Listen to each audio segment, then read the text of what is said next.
Hello there. Welcome. I am so glad you have found your way to this quiet space tonight. You can let go of the day now. There is nothing left to do, nothing to solve. You are here, and that is more than enough. Find your most comfortable position. Allow your body to feel heavy. Let it sink into the surface beneath you. Feel the tension leaving your shoulders, your jaw, your hands. Just let it all go. Allow your breathing to slow down. A gentle breath in. A long, soft breath out. Your only task right now is to be here, to listen, to rest. Tonight, we are not here to study. We are here to wonder. We will take a gentle journey into the universe. We will not treat it as a lesson, but as a great silent mystery.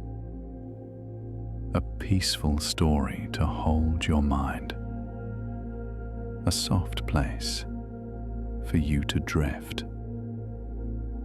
If you find this space helpful, and only if you feel moved to do so, perhaps consider liking or subscribing. It helps others find this quiet corner. But do not worry about that now. Your time is for you. It is time to relax. It is time to unwind. Let us begin our journey. We begin our journey in the great open quiet. We begin in the stillness that holds everything. The universe is almost entirely empty space. Between every point of light, there is a vast, peaceful void. It is not an angry emptiness. It is a holding emptiness. It is the dark velvet canvas that allows the stars to be seen at all. This silence is what gives the stars their place to shine. It is the pause that creates the music. Sound cannot travel in a vacuum. This means that space is completely silent.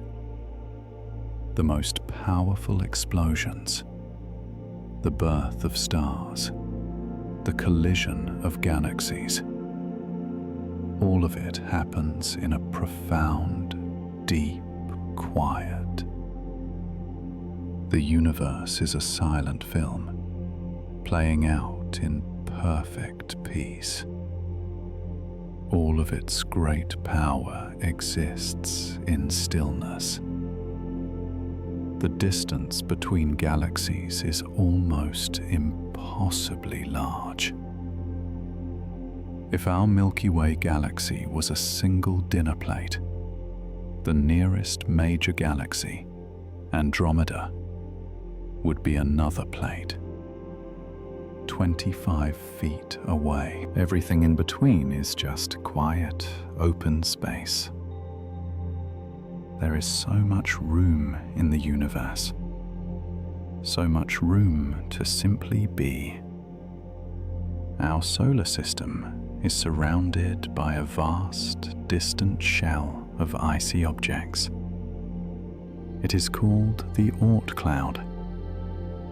It is like a final, quiet border, a whisper of ice, billions of miles from home. It marks the edge of our sun's gentle hold. Even our familiar home is wrapped in a great, silent mystery. There is a region of space called the Boötes Void.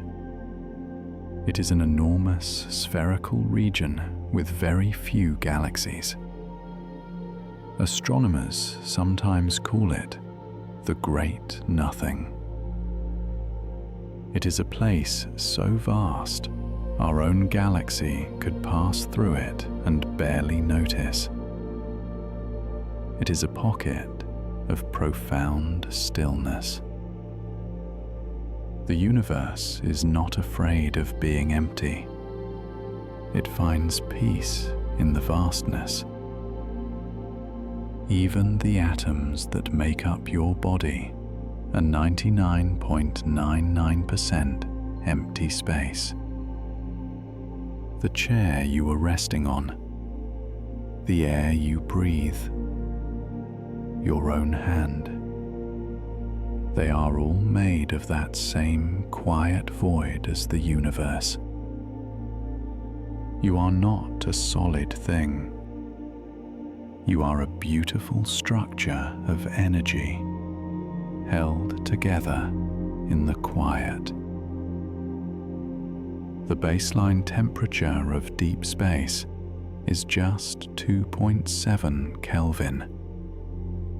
This is barely above absolute zero, the point where all motion stops. It is the deep, profound cold of ultimate stillness. The natural state of the universe is one of deep, abiding calm. The Voyager 1 spacecraft has entered interstellar space. It is the farthest human-made object. It is now floating in the vast quiet between the stars. It carries a golden record, a message from us. It is a tiny thought, drifting in the great, silent ocean of the cosmos. A part of us is already drifting in that eternal peace. The cosmic microwave background radiation fills all of space. It is the oldest light in the universe, a faint, leftover warmth from the very beginning. It is a gentle, static hum, everywhere at once. The entire universe is wrapped in the quiet echo of its own birth.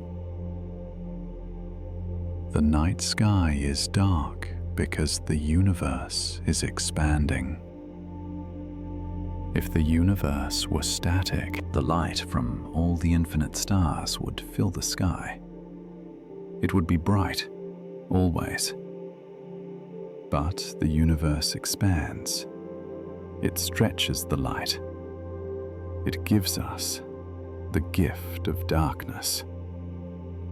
The darkness of the night is a blanket given to us by the moving cosmos. It is an invitation to rest. We can only see a certain portion of the universe.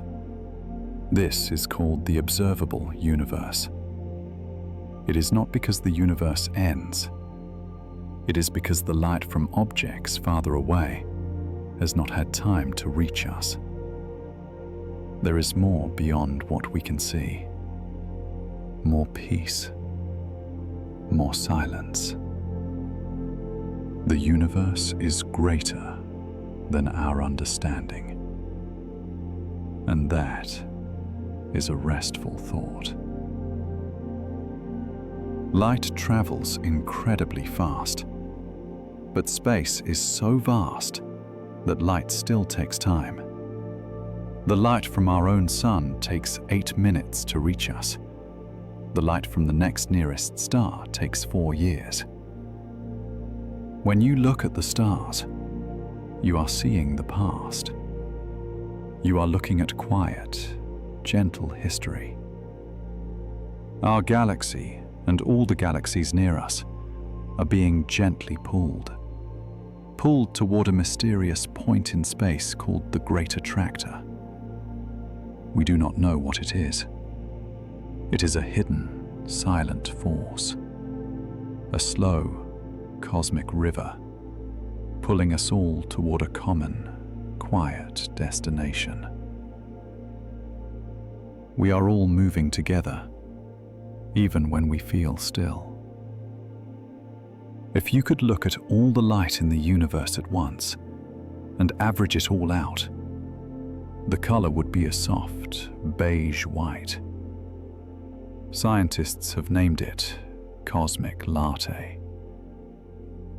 The universe, in its entirety, is the color of warm, calm cream.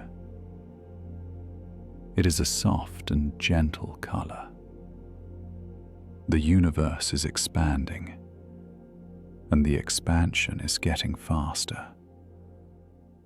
But it happens on a scale we can never feel. It is not a violent explosion. It is a slow, gradual opening, like a flower, slowly, silently, unfurling in the darkness. The most common element in the universe is hydrogen. It is the simplest, lightest element. It is the fuel of stars. It is the gentle gas that forms everything else. The universe is built from the simplest things. It does not need to be complex to be magnificent. There is a galaxy named MCG plus 01-02-015. It is known as the loneliest galaxy. It sits in a vast region of space with no other galaxies near it for millions of light years. It just floats, alone, in the quiet. And it is perfectly complete, all by itself. It teaches us that there is a quiet dignity in solitude. The average density of the universe is incredibly low. It is about 1 proton for every 4 cubic meters of space. Imagine a space the size of a small room, with only one tiny particle inside it. The rest is just peace. There is so much room for everything. The farthest galaxy we have ever seen is called Jade's GS-Z13-0. Its light has traveled for over 13 billion years to reach us. We are seeing a picture of a galaxy from the dawn of time, a tiny newborn cluster of light. The universe holds its own memories. It remembers its quiet beginnings. The ultimate fate of the universe will likely be one of cold, dark, and silence. It is called the heat death. All the stars will burn out. Everything will grow cold and still. This is not a sad ending. It is a final return to the ultimate state of rest. It is a promise that, in the end, all things will find perfect peace. We have felt the great, peaceful silence of the void. Now, let us look closer. Let us look at the dust that dances in that silence. The dust that makes us. Almost every element in your body was created inside a star.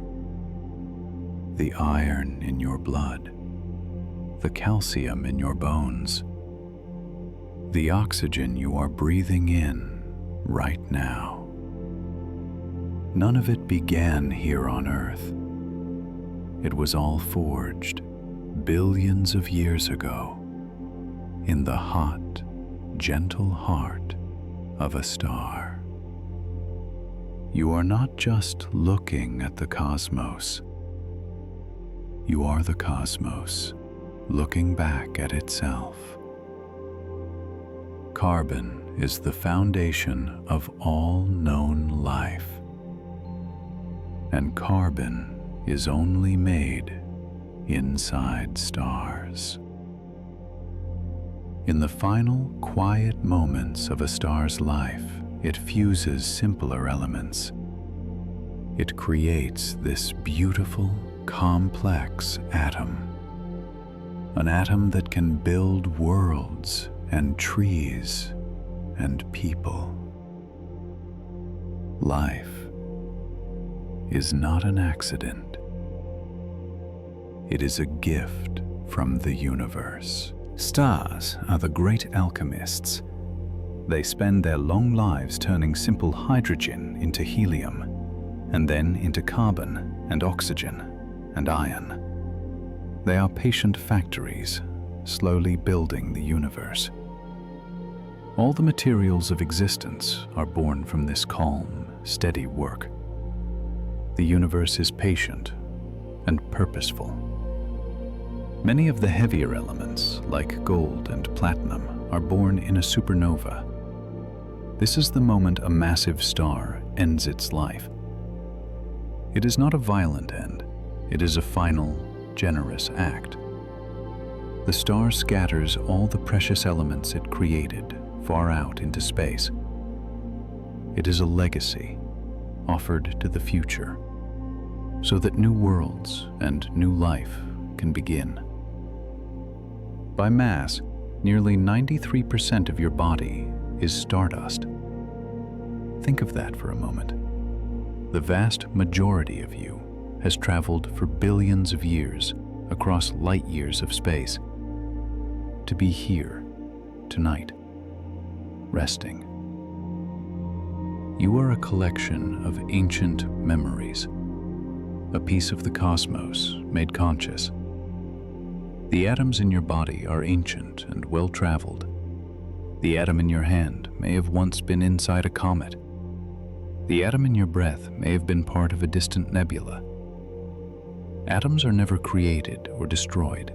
They are just recycled. We are all just borrowing these atoms from the universe for a little while. We are part of one long, slow, continuous story. Our sun is not a first-generation star. It is a second or perhaps third-generation star. The very first stars were simple. They lived and died, enriching the void with new elements. Our sun was born from their ashes. Because of them, our solar system had the ingredients for life. We are built upon the legacy of those who came before. The nitrogen that forms the double helix of your DNA, the very code of your life. That nitrogen was created in medium-sized stars like our sun. The universe is not separate from life. It is writing the code for life in the very heart of its stars. Much of the water on Earth is older than the sun itself. The tiny molecules of H2O, they formed in the deep, cold, interstellar clouds. Long before our solar system was a spinning disk of dust, that ancient interstellar water now flows in our oceans, and it flows within you.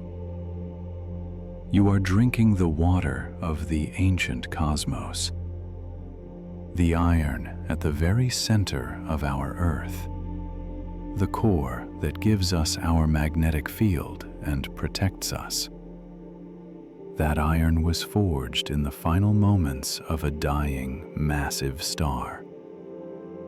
We are protected by the heart of an ancient star. The universe provides us with a safe harbor. Space is not just empty.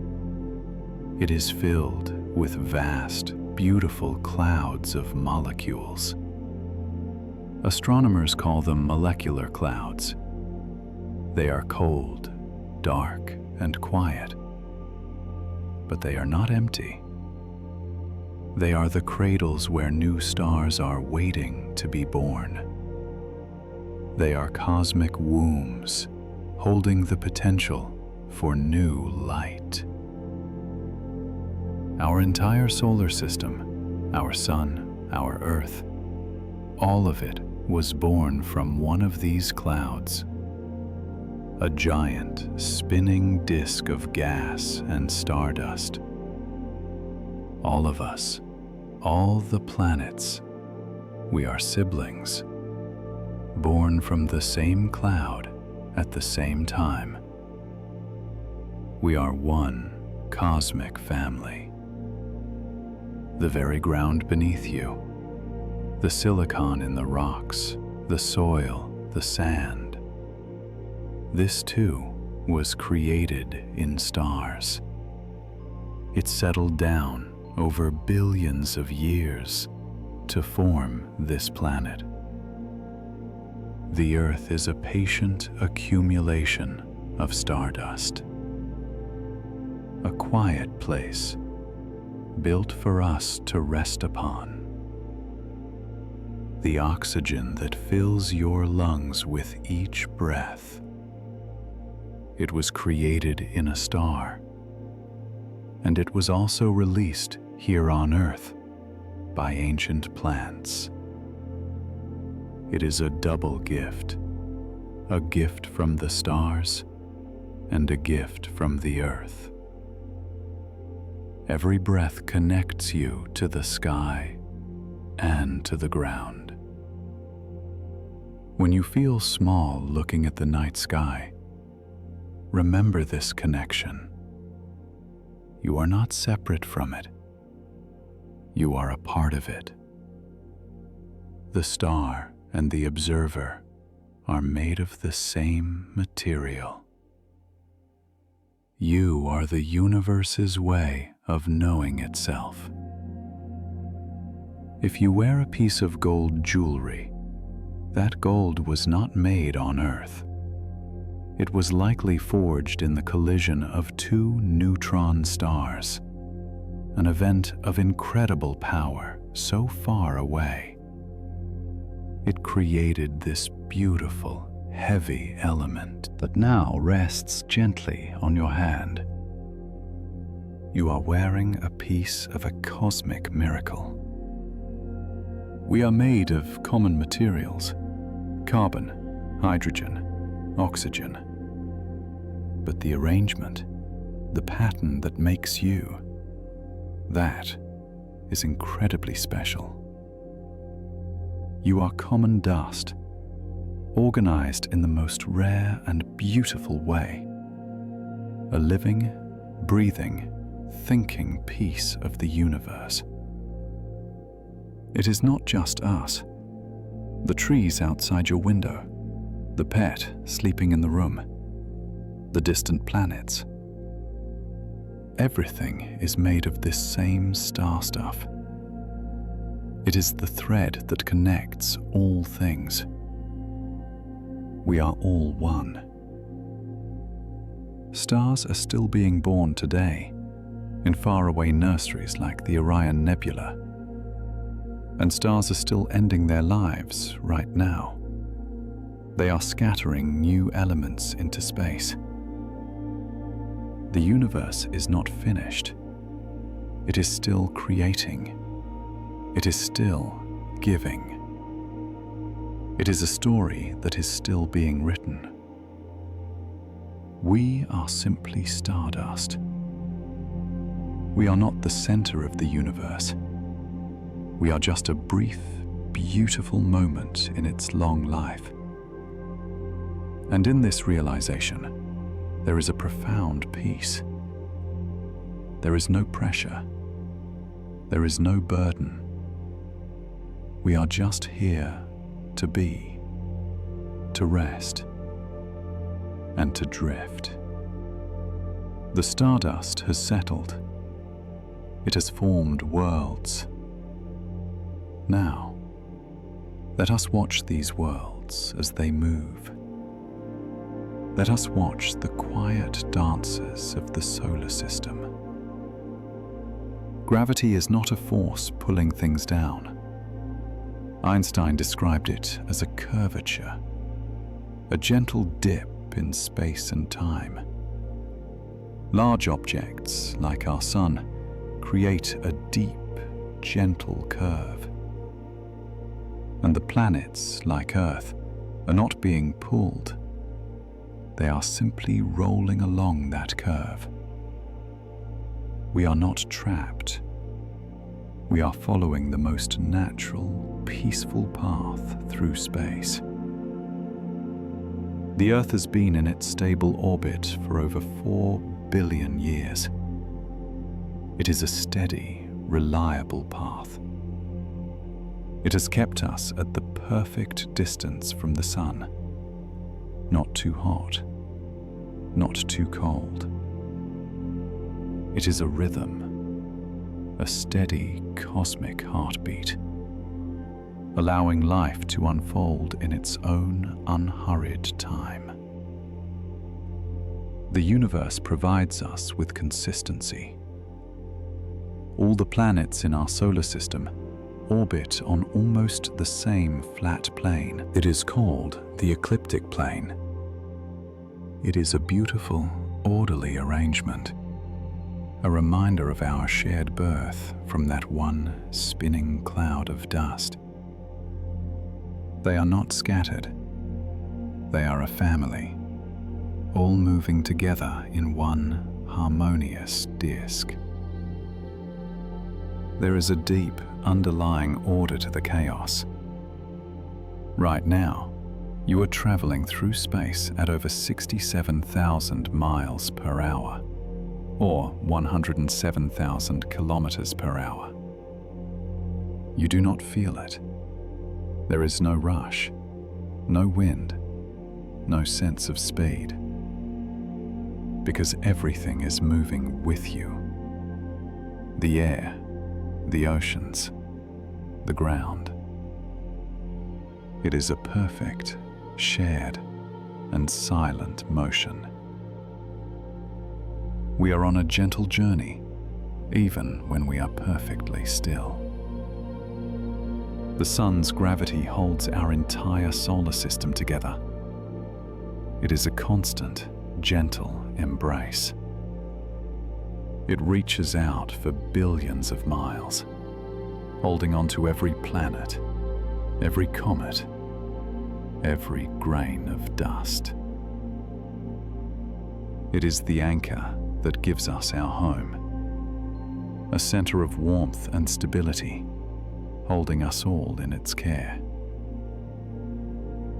Mercury, the closest planet to the Sun. It spins very, very slowly.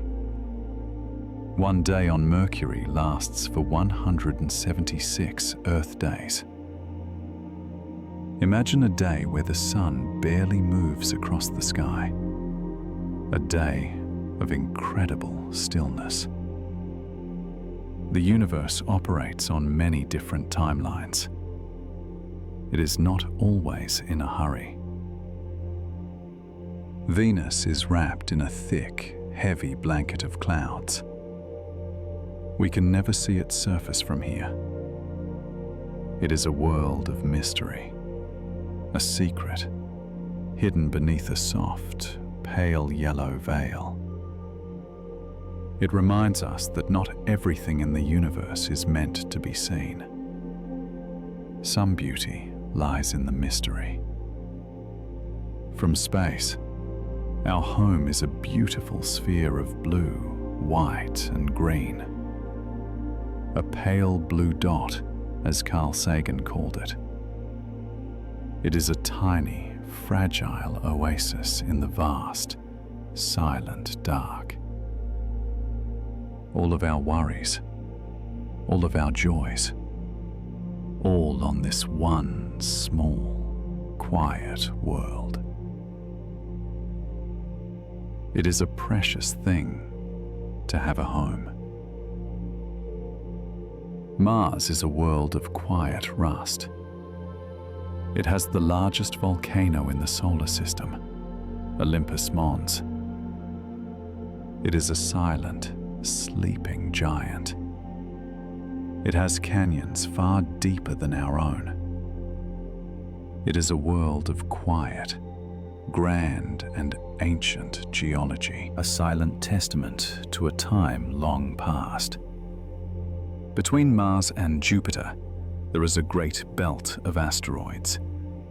They are the leftovers, the building blocks of a planet that never formed. They are not in chaos. They are orbiting the sun, just like the planets, each in its own quiet path. Even the leftover pieces have their own place in the cosmos. Jupiter is the giant of our solar system. Its immense gravity acts as a great shield for Earth. It pulls in comets and asteroids. It cleans the solar system, protecting the inner planets. It is a silent guardian, watching over us from the outer dark. The universe has its own ways of protecting life. We find planets around other stars by watching for a wobble. A star is gently pulled back and forth by the gravity of its unseen planets. It is a tiny, rhythmic dance. It is how we know that a star is not alone. Even from light years away, we can see the signs of companionship. The orbits of the planets are separated by vast, empty lanes of space. They do not crowd each other. They do not collide. They give each other room. Each dancer has its own space to move in peace. The solar system is a model of balance and respect. We have seasons because our Earth is tilted. It is not sitting straight up and down. It is leaning gently. This tilt is what gives us spring, summer, autumn, and winter. It is a gentle lean that creates the rhythm of our lives. A small imperfection that makes our world beautiful. Our sun, and our entire solar system with it, is also moving. We are orbiting the center of our Milky Way galaxy. It takes us 230 million years to make one full circle. This is our galactic year. We are all on a much grander journey. A slow, cosmic pilgrimage through the stars.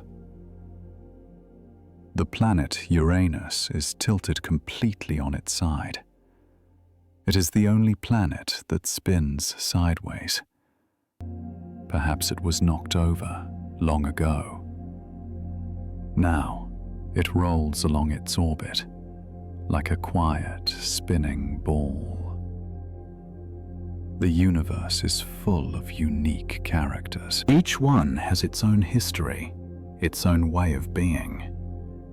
Neptune is a deep, beautiful velvet blue, a color given to it by methane gas in its atmosphere. It is the farthest planet, a cold, dark, and silent world. It is a place of deep, profound calm, the color of a peaceful, midnight ocean. Pluto, far away, has a large pale region shaped like a heart. It is a heart made of frozen nitrogen ice, a loving shape, drawn on the face of a cold, distant world.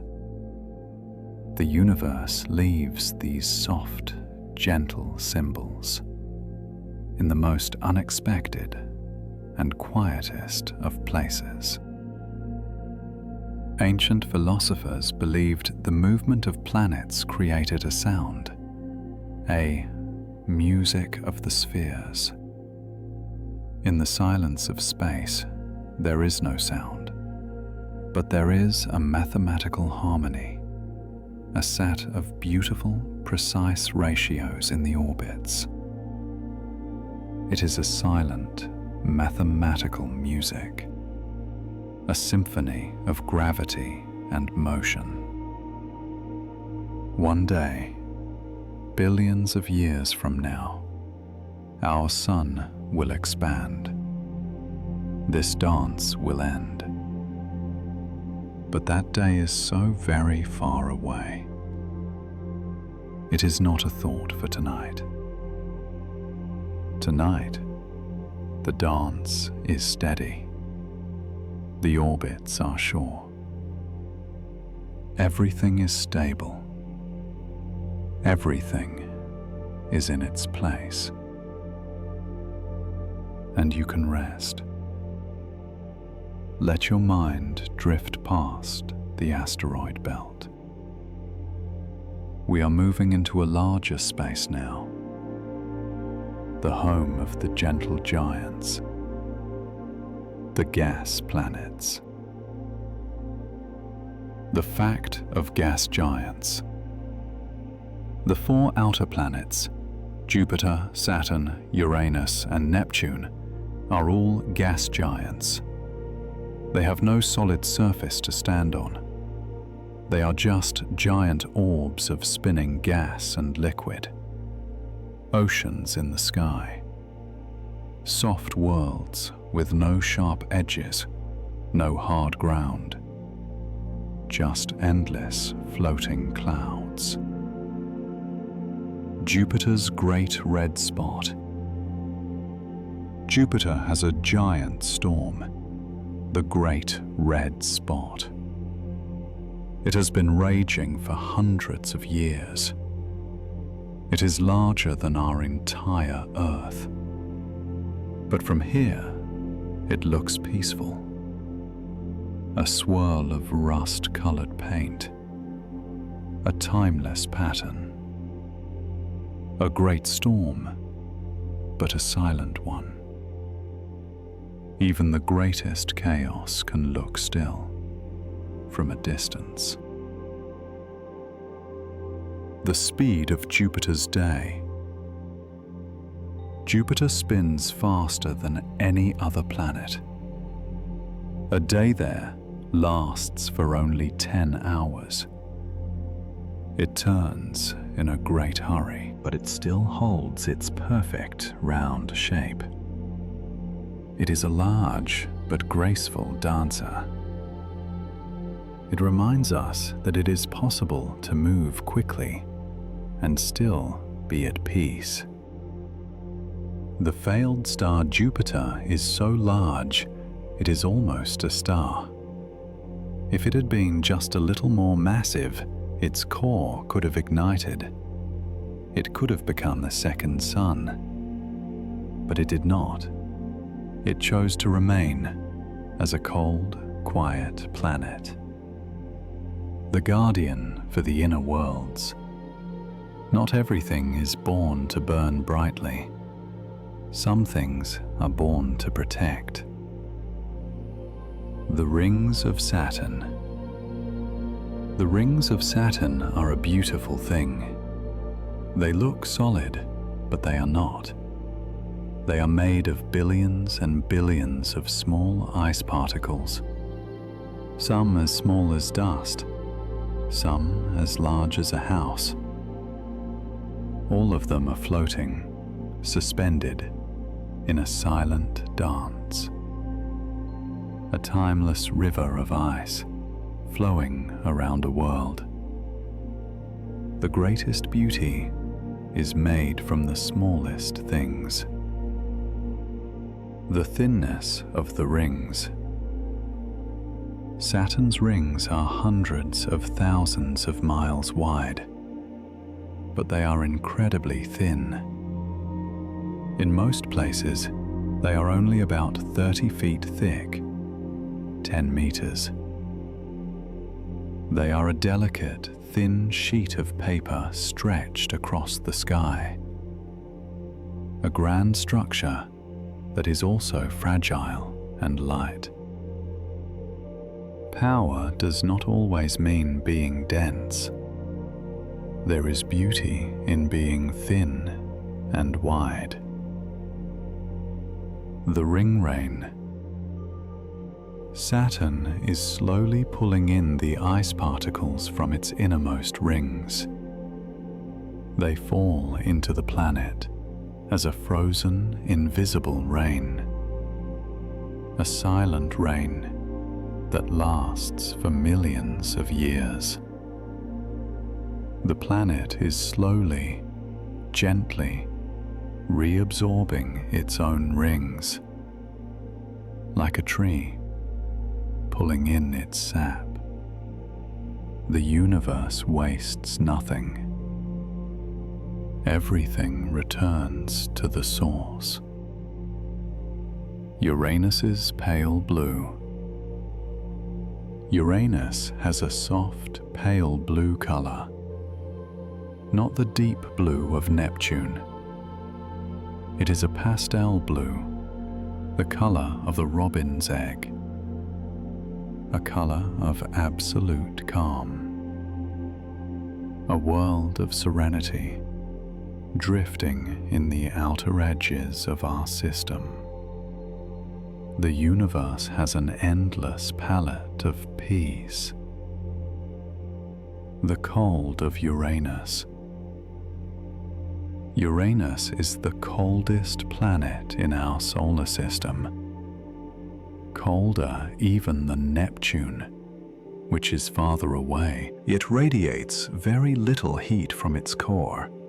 It is a still, quiet, frozen orb. It holds the cold of deep space inside itself. It is a place of deep, profound stillness. The diamond rain. On Uranus and Neptune, scientists believe it rains diamonds. The immense pressure deep inside these planets. It squeezes the carbon atoms in the atmosphere and turns them into solid diamonds. These diamonds then slowly sink down to the core, a rain of preciousness falling in silence in the eternal dark. The universe creates beauty, even in places where no one can see. Neptune's winds. Neptune has the fastest winds in the solar system, silent, supersonic winds. They move faster than the speed of sound. But because there is no medium to carry the sound, the greatest storm is perfectly quiet. Immense power expressed in total stillness. The great dark spot. Like Jupiter, Neptune has storms. They appear as great dark spots. But unlike Jupiter's, these storms come and go. They form, they drift, and then they fade away. Like thoughts passing through the mind. They are temporary clouds on an eternal blue sky. Even the biggest storms will always pass. Triton, the captured moon. Neptune's largest moon, Triton, is special. It orbits the planet backwards. This means it was not born there. It was a visitor, captured by Neptune's gravity long ago.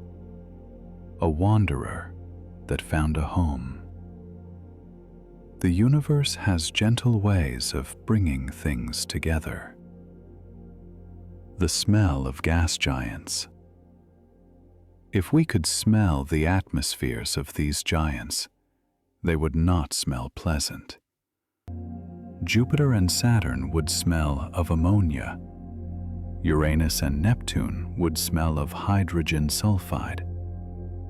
But from a distance, they are so beautiful. Perfect swirling globes of cloud. It teaches us that sometimes it is good to admire beauty from far away. not everything needs to be closely analyzed. The lack of surface. Imagine falling into a gas giant. You would never land. You would just sink through layers of cloud growing thicker, the pressure growing stronger, until you simply became part of the planet itself. It is not a collision, it is a dissolution, a gentle merging back into the whole. The colorful bands of Jupiter, the light zones, and the dark belts are just clouds at different altitudes. The white clouds are high up, made of ammonia ice. The darker clouds are lower, with more complex chemicals. It is an oil painting made by chemistry and weather, a work of art as wide as a planet. Saturn's low density. Saturn is the least dense planet. It is so light that if you could find an ocean big enough, Saturn would float. It is a giant, but it is as light as cork, a huge world with no weight. It reminds us that to be great, you do not have to be heavy. The inner heat. These gas giants all create more heat than they receive from the sun. Deep inside them, there is a warmth left over from their formation. They are gentle, warm radiators. They have their own inner glow, even if it is only an infrared. Every planet has a hidden, warm heart.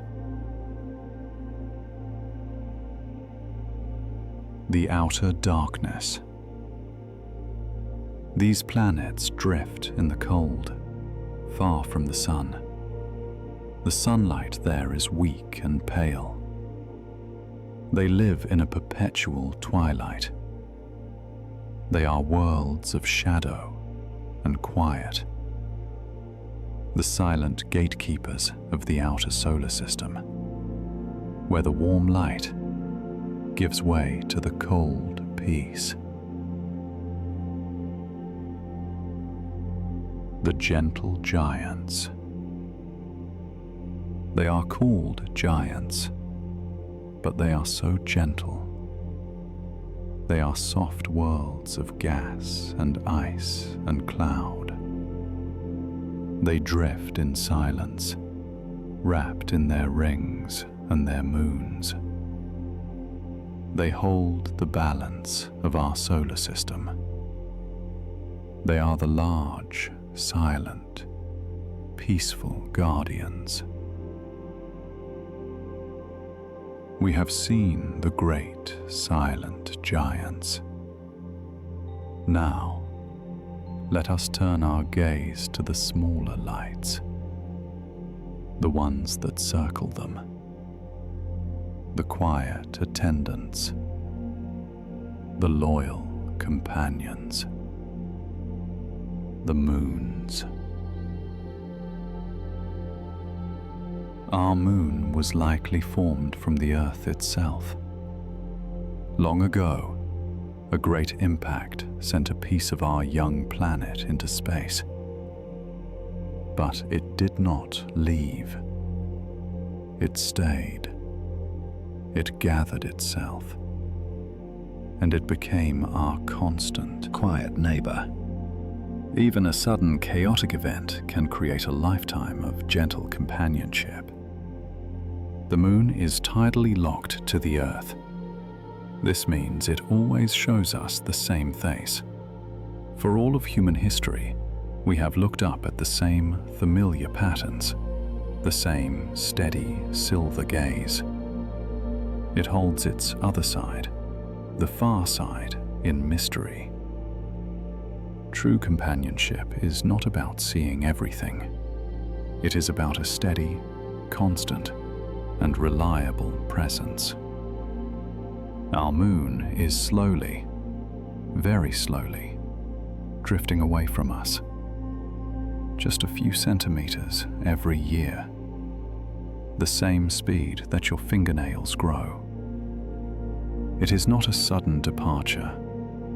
It is a slow, graceful, and gradual release.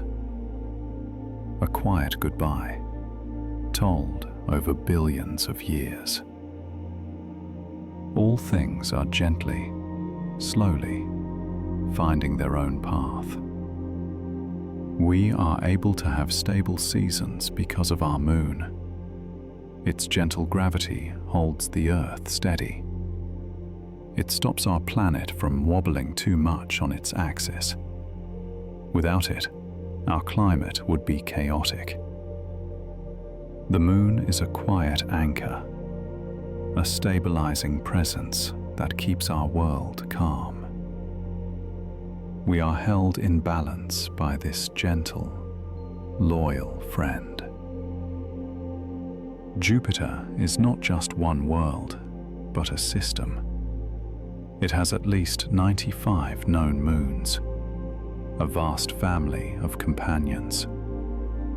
Some are giant worlds, larger than planets. Some are just small, captured rocks.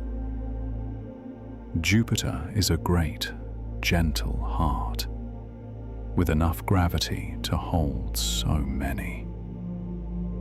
The largest hearts have room to care for many.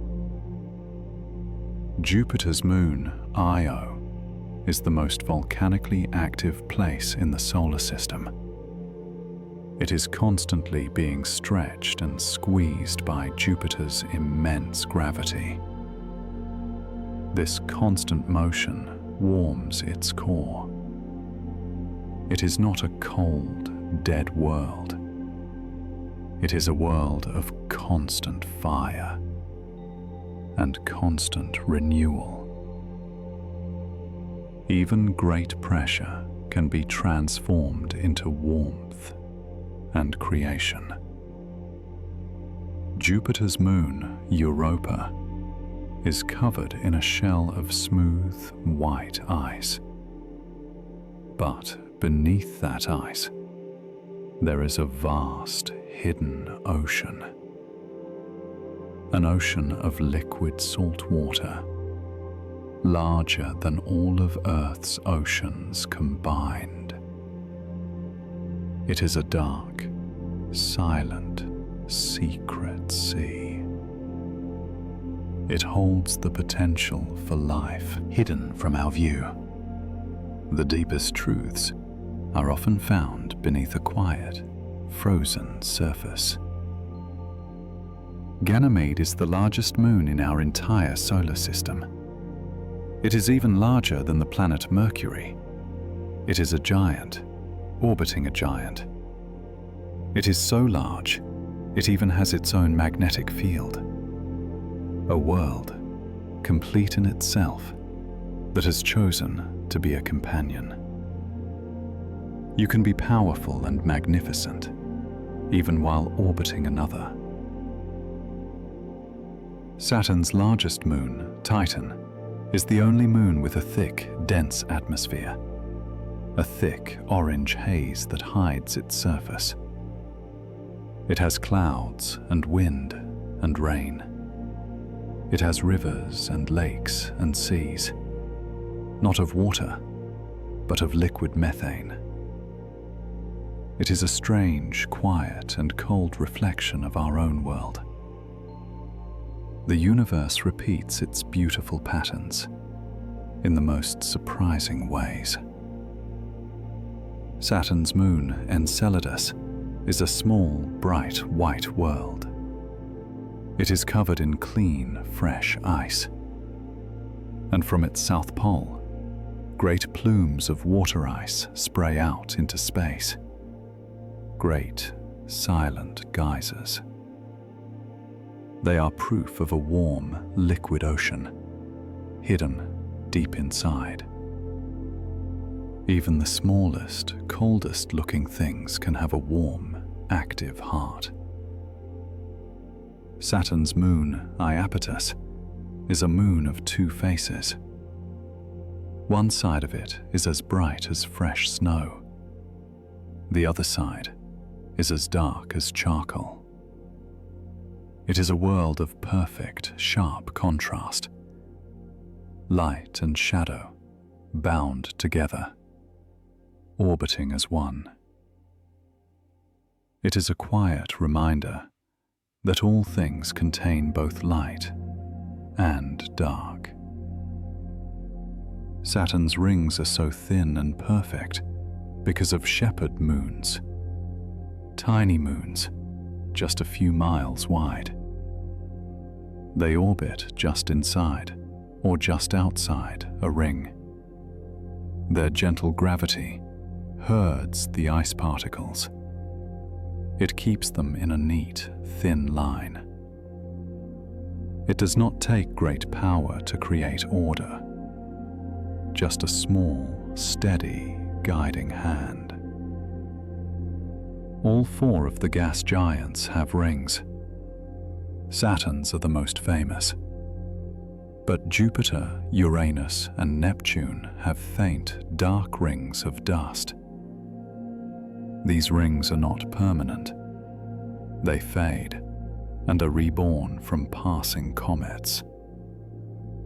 They are temporary, changing, and subtle. Some beauty is not meant to last forever. It is beautiful for now. The moons of Uranus are named for characters from poetry: Titania, Oberon, Miranda, Ariel. They are dark, quiet worlds of rock and ice. They are pieces of literature floating in the cold silence. We carry our stories, our art with us, even into the deep darkness. Uranus's moon, Miranda, looks like it was broken into pieces and then put back together, all wrong. It has giant cliffs, deep canyons, and smooth plains, all jumbled together. It is a beautiful, chaotic patchwork world. It shows us that even a broken past can be reassembled into something unique and wonderful. Neptune's moon, Triton, is one of the coldest places in the solar system. Yet it is active. It has cryovolcanoes, volcanoes that erupt not with hot lava, but with plumes of nitrogen frost, a dark, silent dust that stains the ice. Even in the deepest, most bitter cold, there is still movement. There is still a hidden warmth. Triton orbits Neptune backward. This means it was captured long ago. And this backward path means it is slowly spiraling inward. Billions of years from now, it will be pulled apart by Neptune's gravity. It will become a new, beautiful set of rings. An ending is often just a transformation into a new and different kind of beauty. Pluto's largest moon, Charon, is so big they are a true pair. They do not orbit each other. They orbit a single, empty point in space that lies between them. They are locked, facing each other, dancing around a shared, invisible center. True partnership is not about one following the other. It is about finding a shared balance. Even small asteroids can have moons. Scientists have found tiny rocks orbiting other rocks in the asteroid belt. A tiny companion for a lonely traveler in the dark. It seems the universe does not want anything to be truly alone. A moon is, by definition, a natural companion. Its purpose is simple: to stay near, to follow its path, to be a steady presence in the sky of another world. It is a quiet and noble thing to be a loyal companion. We have looked at the worlds and their moons. Now, let us think about how we see them.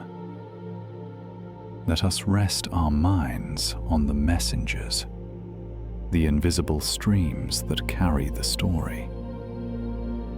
Light and time. Light is the fastest thing in the universe.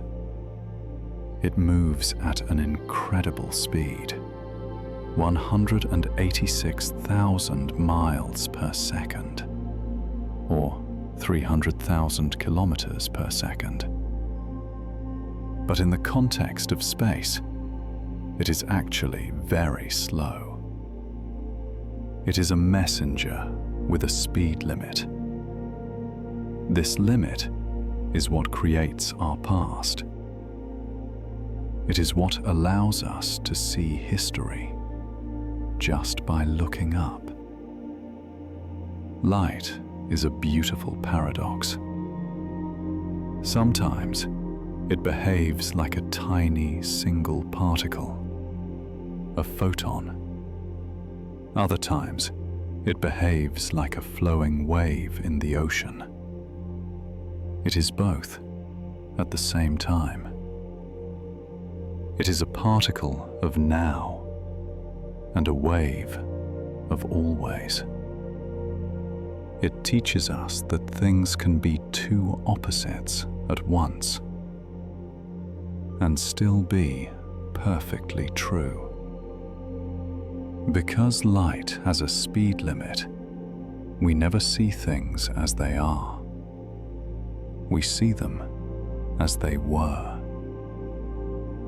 The light from our sun is 8 minutes old. The light from the next nearest star is 4 years old. The light from the Andromeda galaxy is 2.5 million years old. The night sky is not a snapshot. It is a time-lapse photograph. A beautiful, layered history book. A photon of light, once it is created in the heart of a star, it can travel for millions of years through the core, through the void, across the galaxy. It does not age. It does not stop. Until, one night, it ends its long journey in your eye. A piece of a star, millions of years old, has traveled all that way just to meet you. Gravity can bend light. Einstein taught us this. A massive galaxy can act like a giant magnifying glass. It can bend the light from a galaxy hidden far behind it. It creates beautiful, strange echoes and rings of light. Gravity is not just a force. It is a lens, helping us see the things that are hidden. The universe itself wants to show us its secrets. Time is not fixed. Einstein's relativity shows us that time is soft and flexible. It can be stretched. It can be squeezed. It is not a rigid clock. It is a flowing river. It moves at different speeds for different observers. There is no single, universal now. Everyone has their own, quiet, personal now. The faster you move through space, the slower you move through time. If you could travel near the speed of light, you would age more slowly than the people you left behind. Motion through space is trade-off for motion through time. To move fast is to become more present, to slow down in time's river. Gravity also bends time. Time moves more slowly in a strong gravitational field. A clock at sea level ticks just a tiny bit slower than a clock on a high mountain. The Earth's gravity is gently slowing us down. It is holding us not just in space, but in time, giving us a few extra, unhurried moments. Space and time are not separate things. They are woven together into one single fabric. Space-time. You cannot move through one without affecting the other. You cannot touch the fabric of space without touching the fabric of time. They are a single, unified, beautiful tapestry, the stage on which all things exist. If one twin travels in a fast spaceship and one stays on Earth, the traveling twin will return younger. This is not a story. It is a fact of reality. Time is personal. The journey you take truly changes the time you experience. Your path is your own. Your time is your own. When a galaxy is moving away from us, the light it sends out is stretched. The waves get longer, moving toward the red end of the spectrum. This is the redshift. It is the sound of the universe expanding. It is a long, low, quiet note, the visual sigh of space as it gently opens up. The cosmic microwave background is the oldest light we can see. It is the afterglow of the Big Bang. It was released when the universe was just 380,000 years old. It is a faint, gentle warmth coming from every direction at once. No matter where you look, you are seeing the soft, warm echo of the very first morning. A shadow is not a thing. It is just a place where light has not yet arrived. An absence of the messenger. The deep, dark shadows between the stars are just quiet places, waiting for the light from a distant future star to complete its journey. For a photon, a particle of light, time does not pass at all. From the photon's point of view, It is created in the core of a star, and it is absorbed by your eye at the exact same instant. For light, there is no journey. There is no waiting. There is only now. It is a perfect, timeless existence. Gravity also has messengers. Gravitational waves. When two black holes collide, they send ripples through the fabric of space-time itself. These are not waves of light. They are waves of reality. They are the silent ringing of the cosmic bell. A sound that is not a sound, but a stretching of space. The light we see with our eyes, the beautiful colors of the rainbow, is just a tiny, tiny fraction of all the light that exists. There is infrared light, which is heat. There is ultraviolet light, which gives us sunburns. There are radio waves and X-rays. We are blind to almost all the messengers. The universe is communicating in a language far richer than we can see. The speed of light is constant. It does not matter if you are moving toward the light or away from it. You will always measure its speed as the same. It is the one fixed, reliable rule of the universe. The one constant in a sea of relativity. It is the universe's ultimate promise, the one truth that never changes. Why does time only move forward? This is one of the deepest mysteries. It is called the arrow of time. Perhaps it is because of entropy, the law that things tend toward disorder.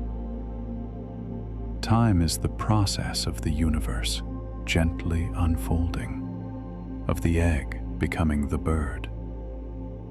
It is a one-way street of becoming, a gentle, forward unfolding. Your present is not a single instant. It takes time for light to reach your eyes. It takes time for signals to travel up your nerves. Your now is actually a small window, a brief moment of history that your mind assembles. Your entire experience of reality is a beautiful memory, a memory of the immediate past. Everything you see is a message from the past sent by light.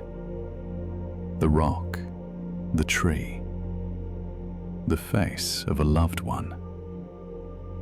It is all light, bouncing off an object and telling you a story. To see is to receive a message. To look at the world is to be in conversation with it. A quiet, constant, beautiful conversation. Light is a messenger. Time is a river. Now, let us visit the place where the messengers are born. The warm cradles of the stars. The nebulae. The fact of nebulae. Nebula is a Latin word. It simply means cloud, and that is exactly what they are. Great floating clouds in space. They are made of hydrogen gas and cosmic dust. They are the nurseries, the soft, quiet places where new stars are silently being born. The pillars of creation. One of the most famous images is the pillars of creation. They are giant columns of gas and dust in the Eagle Nebula. They look like massive, solid mountains, but they are not solid. They are thin, fragile clouds, being slowly, gently eroded by the stellar wind from the new stars forming inside. The greatest beauty is sometimes the most fragile. The colors of a nebula. The colors you see in pictures of nebulae are real, but they are not colors the human eye would see. They are representative colors. Red often means hydrogen. Green is oxygen. Blue is sulfur. It is how astronomers can read the chemistry of a cloud thousands of light years away. They are chemical maps painted with light. Emission nebulae. The most common kind of nebula is an emission nebula. These are clouds that are near a hot, young star. The star shines on the cloud like a neon sign. It excites the hydrogen gas and makes it glow with a warm, gentle red light. They are cosmic lanterns, lit from within. Reflection nebulae. Another kind is a reflection nebula. These are dust clouds that do not glow on their own. They are simply reflecting the light of a nearby star, like fog reflecting a street lamp. They are often a cool, ghostly blue because the dust scatters blue light more easily than red. They are cosmic mirrors holding a soft blue light. Dark nebulae. And then there are dark nebulae. These are clouds so dense and so cold, they do not glow or reflect light. They block the light from the stars behind them. They appear as holes in the sky, as silent silhouettes. But they are not empty. They are the quietest, most concentrated places where dust is gathering. The darkness is often where new life begins. The Horsehead Nebula. One of the most famous dark nebulae is the Horsehead. It is a dark cloud, shaped like a knight from a chess game. It stands out against a glowing pink hydrogen cloud. It is a beautiful silhouette, a sculpture made by physics and chance. The universe is an artist, working in silence. The birth of a star. Inside these dark clouds, things happen very slowly. Pockets of gas and dust begin to shrink under their own weight. They begin to spin slowly, like a gentle turning eddy in a river.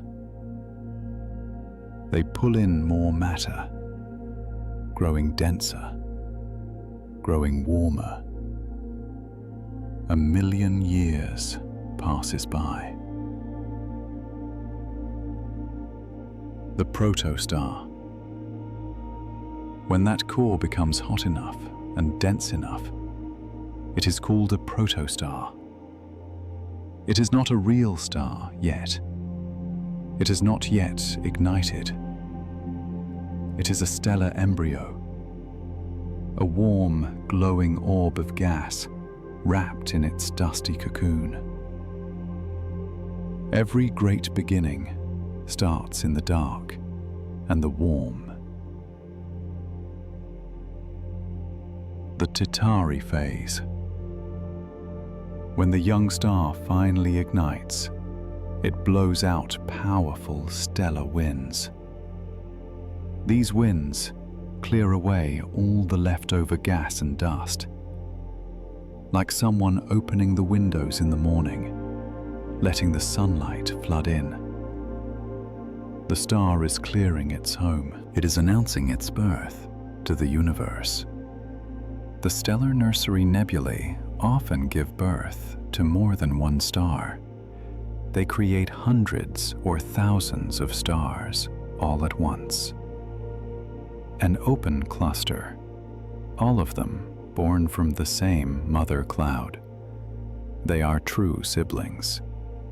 They drift together for a few million years before, slowly, they each go their own way.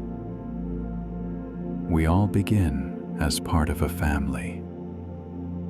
The Orion Nebula. The closest large nebula to us is the Orion Nebula.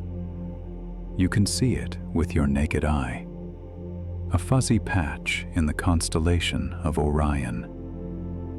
It is an active star birth nursery. When you look at it, you are witnessing new stars being born right now, or rather, 1,300 years ago.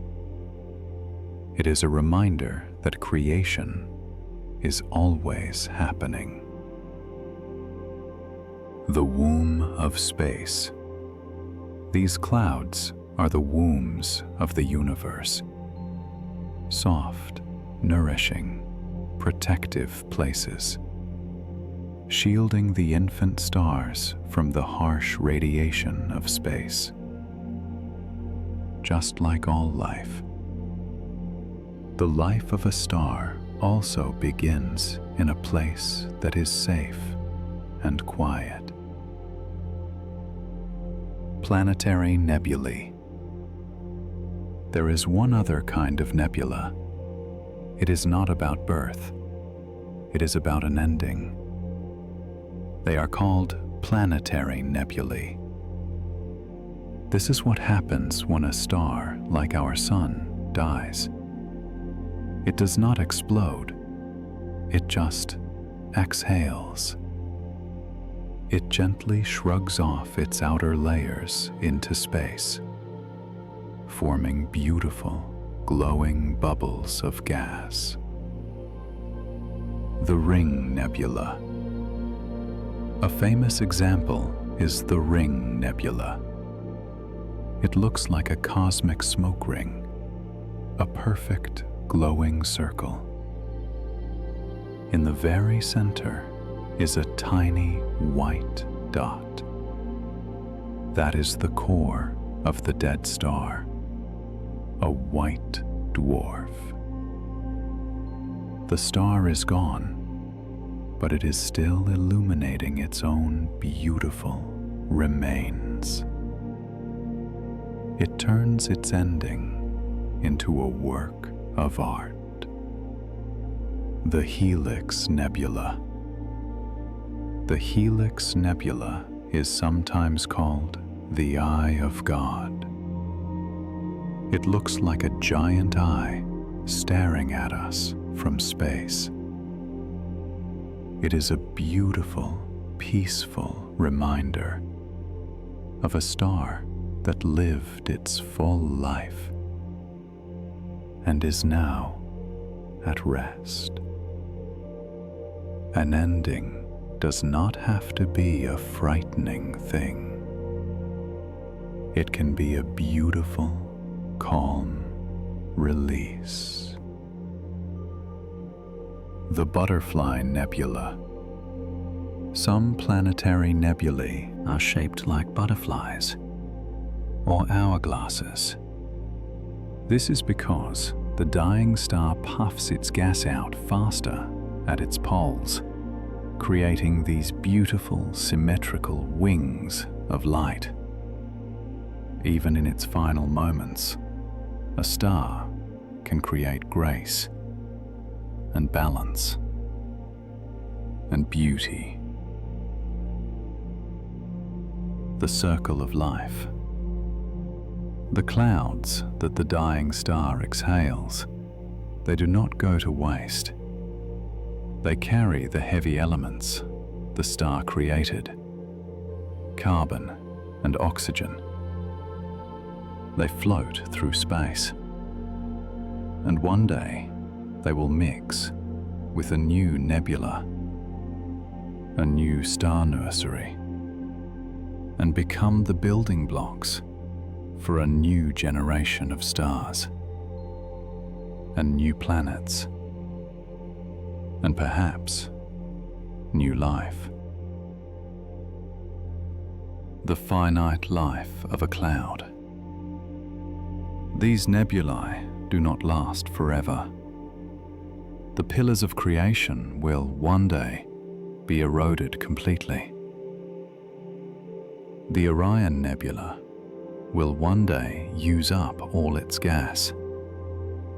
They are fleeting moments, temporary, beautiful scenes in the life of the universe.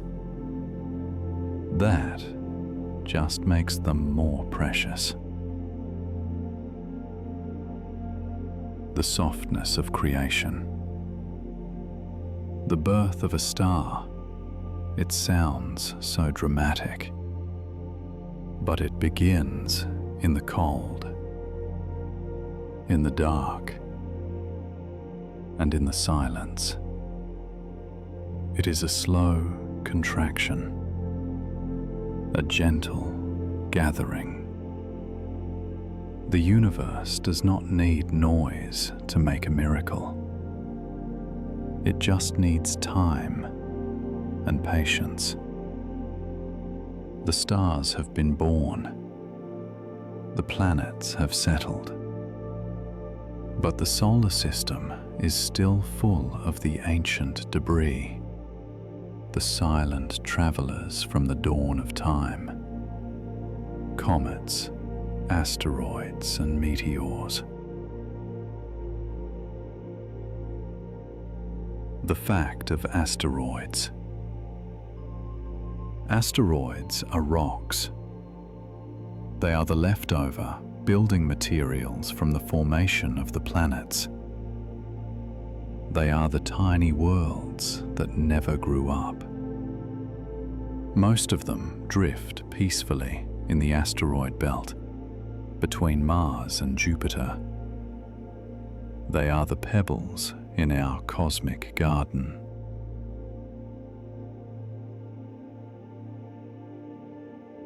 The fact of comets.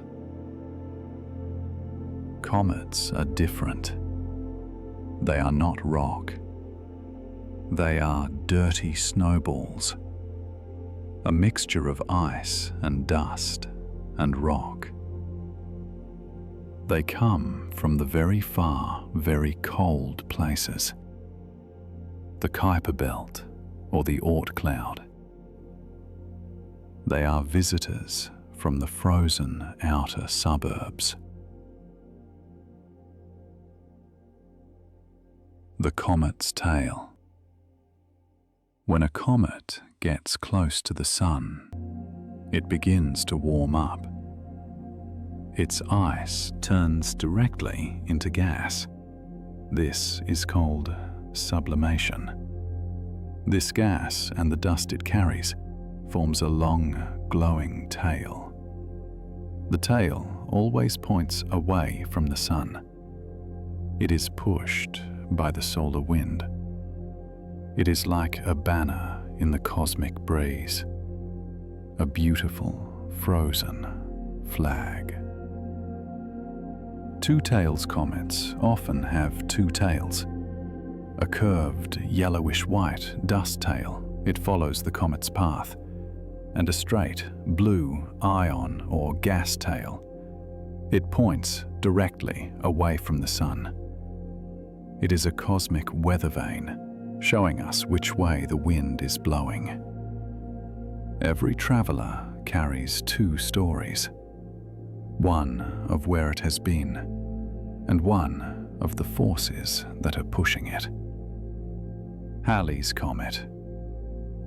Halley's Comet is the most famous visitor. It returns every 76 years. It is a reliable human companion. It has been recorded in tapestries and ancient texts. It connects us to our grandparents and our ancestors. They looked up and saw the same wonder that we see. It is a cosmic clock that measures generations. The Oort cloud. The Oort cloud is the home of the long-period comets. It is a giant spherical shell of ice. It surrounds our entire solar system, billions and billions of miles away. It is the final, quiet frontier.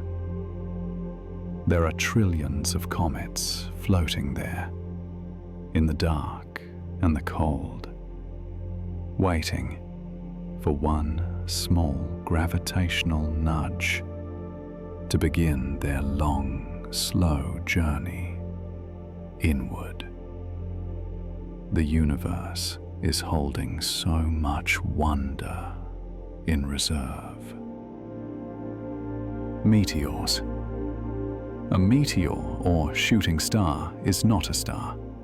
It is just a tiny speck of dust, often from the tail of a comet.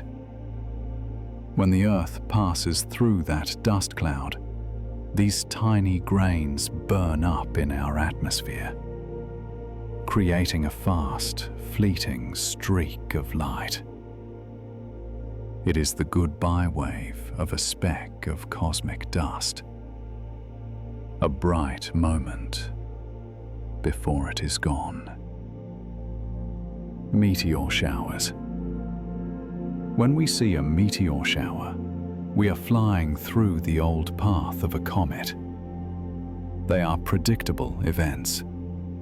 The Perseids in August, the Geminids in December. They are yearly reminders that we are not alone.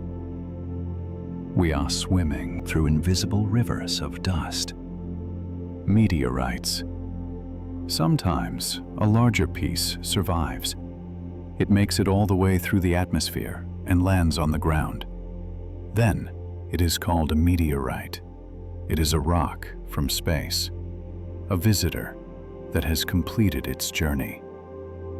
It brings us a physical piece of an asteroid or another planet. It is the universe's way of sending us a gift. The asteroid belt's emptiness. The asteroid belt sounds crowded, like it does in the movies. But in reality, it is incredibly empty. The asteroids are millions of miles apart from each other. You could fly through it and never see a thing. Like everywhere else in space, there is so much quiet room, so much space to breathe. Ceres, the dwarf planet. The largest asteroid is Ceres. It is so large it pulled itself into a sphere. It is classified as a dwarf planet. It is a world in its own right, with mysterious bright spots on its surface, which scientists believe are salt deposits. Veins of salt shining on a dark, icy world. Even in the oldest rocks, there are new, bright mysteries. Vesta and its scars. Another large asteroid is Vesta.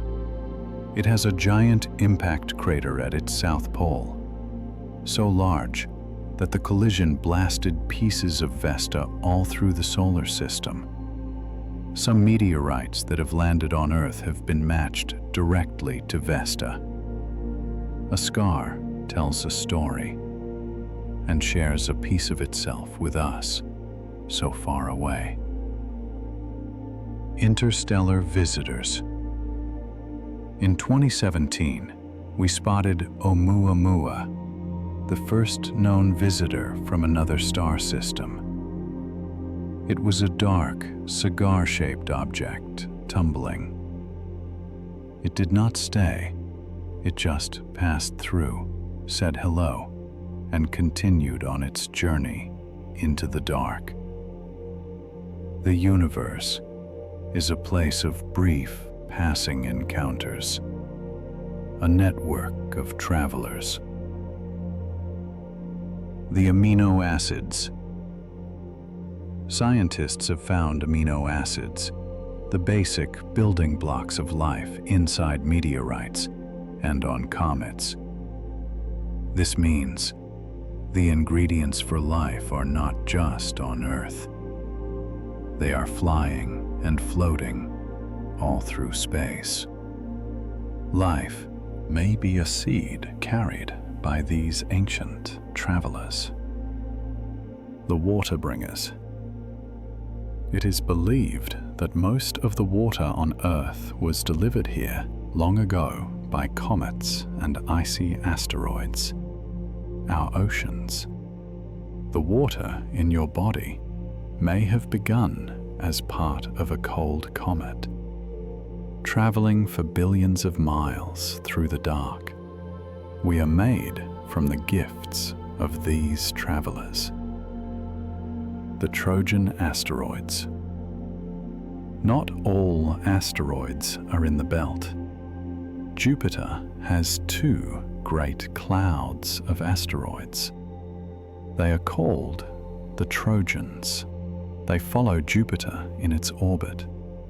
One cloud travels in front, and one cloud travels behind, like a silent escort, loyal companions to a giant king. The end of the journey. Most meteors burn up. Most comets break apart after many trips. The asteroids slowly grind each other down. Everything is changing. Everything is in a state of becoming or unbecoming. Nothing is permanent. Only the journey is constant. The stardust at home. Every single day, hundreds of tons of cosmic dust fall to Earth, a gentle, invisible rain from comets and asteroids. Right now, on your roof, on your windowsill, there are particles from deep space. The universe is constantly, quietly knocking on your door. The comet's heart. The solid center of a comet is called the nucleus. It is one of the darkest objects in the solar system, darker than charcoal. It is covered in a thick crust of organic dust. The brilliant, bright tail that we see comes from a very dark heart. The brightest light often comes from the darkest, most humble places. The ancient memory. These travelers are time capsules. They are pristine samples from when the solar system was just born. 4.6 billion years old. They are the memory of the universe. They are the silent historians carrying the story of our beginning. And they whisper that story to anyone who will listen. We have seen the dust, the stars, and the planets. Now let us zoom out. Let us drift so far back that our entire solar system is just one single tiny point of light. Let us look at the great islands, the rivers of stars, the galaxies. A galaxy is a vast, quiet city of stars. It is a collection of billions, sometimes trillions of stars, all held together by their shared gravity. They are not just scattered. They are bound together, moving as one. A great, spinning, cosmic family. Our home is a galaxy called the Milky Way. We do not know exactly what it looks like because we are inside it. It is like trying to see your own house from the living room. But we think it is a beautiful barred spiral. A great pinwheel of light, spinning gently in the dark. You are not just on a planet. You are living inside a great celestial river of stars. Our sun is not at the center of our galaxy. We are out in the quiet suburbs, about 2/3 of the way out from the bright, busy center. We are in a peaceful, calm spiral arm. It is a good place to be. Not too chaotic, not too loud. The universe has given us a quiet neighborhood to grow in. At the very center of our Milky Way, there is a supermassive black hole. It is called Sagittarius A star. It is 4 million times the mass of our sun. But do not be afraid. It is a quiet giant. It is sleeping. It is the anchor, the heavy, silent heart that our entire galaxy gracefully dances around. Our galaxy is surrounded by a halo, a vast, spherical cloud of old stars and dark matter. It is like a misty, ancient atmosphere.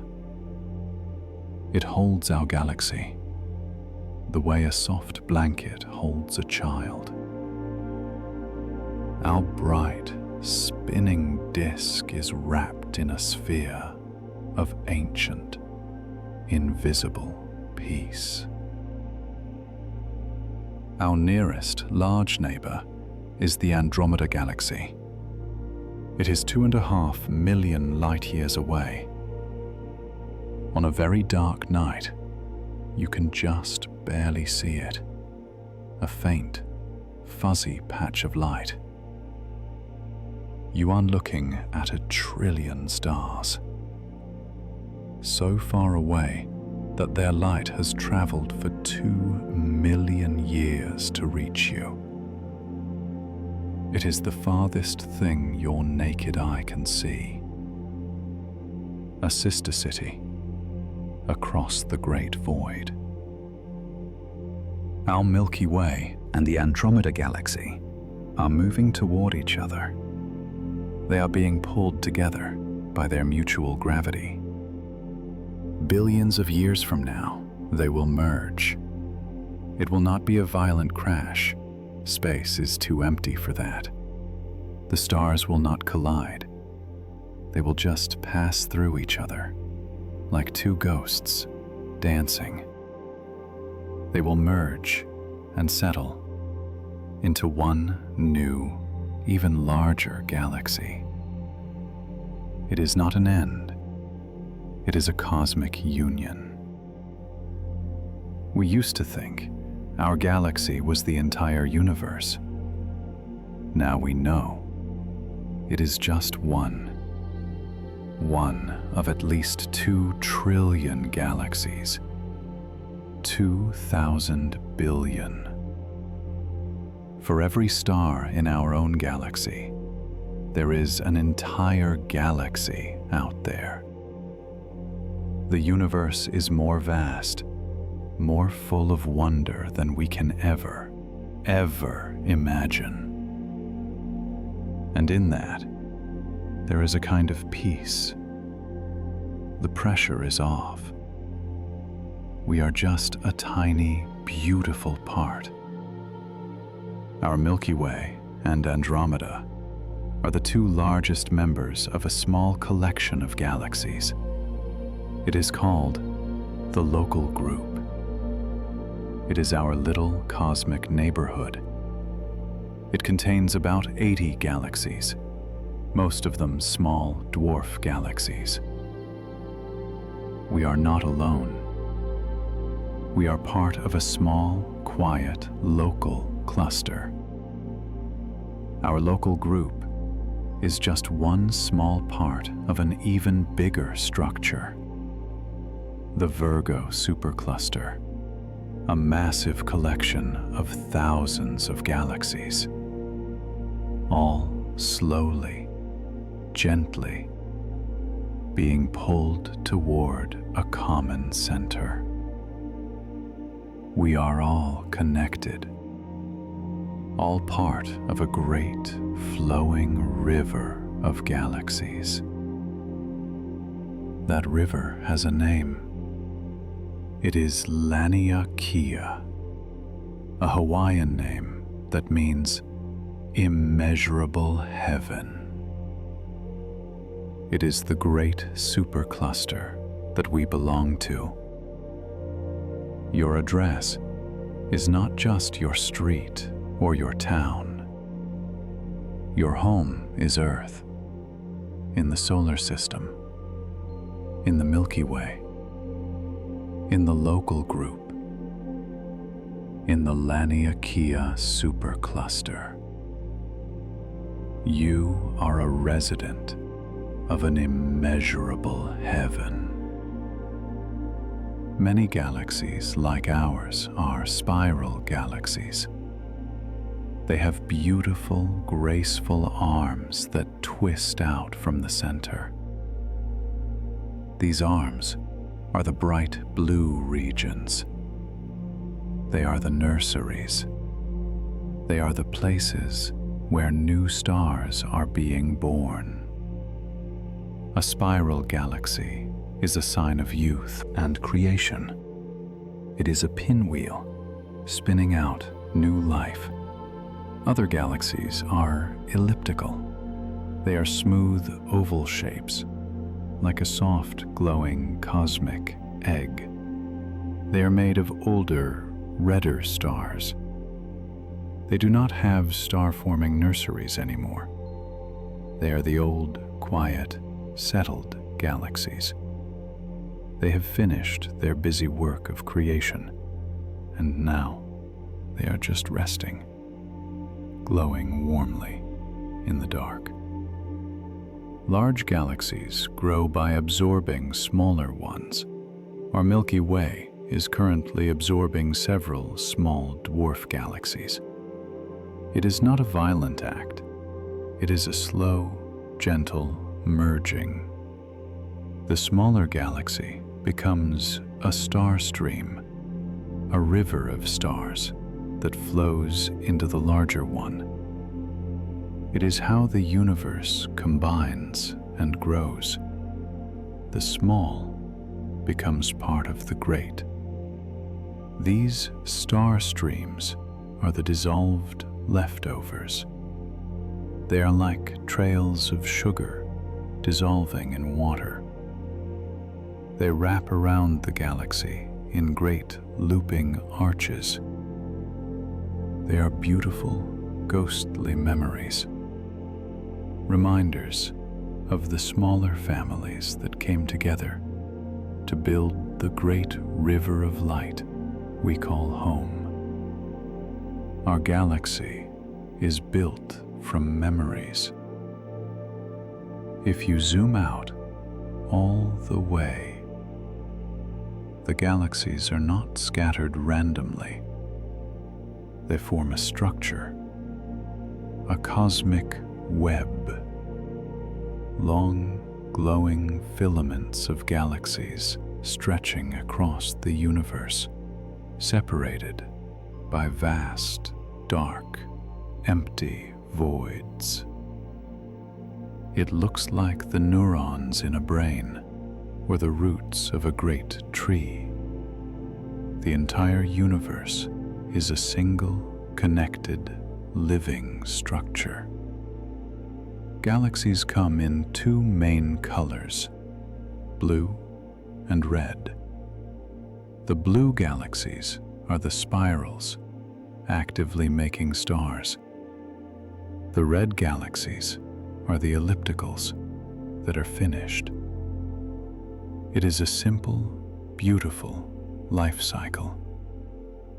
The blue, creative, active youth, and the red, quiet, peaceful old age.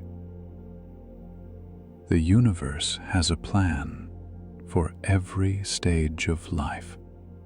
We have seen galaxies that are incredibly old, almost as old as the universe itself. Tiny, messy, bright galaxies from the dawn of time. They show us how quickly the universe began to build, how quickly it began to form these great cities of light. The universe has always been a creator. There is a famous photograph called the Hubble Deep Field. Astronomers pointed the telescope at a tiny, dark, empty patch of sky. A spot the size of a grain of sand held at arm's length. And they just stared for 10 days. And in that one tiny, dark spot, they found 3,000 galaxies. 3,000 entire cities of stars, hidden in a patch of sky that looked empty. The universe is full to bursting with light and with wonder. There is no such thing as an empty space. Each galaxy is an island of matter in an ocean of dark energy. A quiet, self-contained city of light. It spins, it lives, it grows old. It is a home, and there are trillions of these homes, all drifting peacefully in the great, silent, cosmic ocean. We have drifted through the rivers of light. Now, let us rest in the greatest mysteries, the things we cannot see, the things we can only feel, the quiet questions at the end of the journey. The fact of dark matter. All the stars, the galaxies, everything we can see, that is only 5% of the universe. About 27% is a mystery called dark matter. It is invisible. It does not glow. It does not reflect light. We do not know what it is. We only know it is there because we can feel its gravity. The universe is mostly made of something unseen. The invisible scaffolding. Dark matter is the invisible scaffolding of the cosmos. It is the thing that pulled matter together to form the first galaxies. It is the invisible hand that holds the galaxies and keeps them from spinning apart. It is the silent guardian, the invisible organizer that keeps the cities of light in order. The most important thing is the thing we cannot see. The fact of dark energy. The rest of the universe, about 68%, is something even more mysterious. Dark energy. It is not a thing. It is a force that pushes, not pulls. It is a gentle outward pressure in the fabric of space itself. It is the thing that is making the universe expand faster and faster. The gentle push. Dark energy is a very, very weak push, but it is everywhere, in every single inch of empty space. Over the vast distances between galaxies, it adds up. It becomes an unstoppable outward force. It is the breath of the cosmos, a slow, eternal exhale that is gently opening everything up, a peaceful unfolding. The fact of black holes. A black hole is a place where gravity becomes infinite, so strong that nothing, not even light, can escape. It is not a hole. It is an enormous amount of matter squeezed into an infinitely small space. It is ultimate concentration. The event horizon. The border of a black hole is called the event horizon. It is not a physical surface. It is a boundary, the point of no return. Once you cross it, you can never come back. But from the outside, it is perfectly silent, a perfect sphere of black, a one-way door to a mystery. Time. Near a black hole, time slows down near a black hole. If you were watching someone fall in, you would see them get slower and slower, gently freezing right at the edge, fading and stretching and turning red. They would be frozen in time forever, from your point of view. A black hole is a place where time stops, a place of quiet eternity. Stellar black holes. When a very, very large star dies, it collapses under its own weight and forms a stellar black hole. It is the final tomb of a giant star. The end of a brilliant life becomes the beginning of a deep mystery, a profound and total silence. Supermassive black holes. The black holes at the center of galaxies are millions or billions of times larger. We do not know how they formed. They seem to have always been there, right at the dawn of the galaxies. They are not destroyers. They are creators. They are the seeds that the galaxies grew around. The quiet, heavy, peaceful hearts. Hawking radiation. Stephen Hawking showed us that black holes are not perfectly black. They slowly evaporate. They release a tiny, faint glow called Hawking radiation. Over trillions and trillions of years, a black hole will slowly give back everything it ever took. It will return it to the universe. Nothing is truly lost forever. Everything eventually comes back. The Big Bang. Our universe had a beginning, 13.8 billion years ago.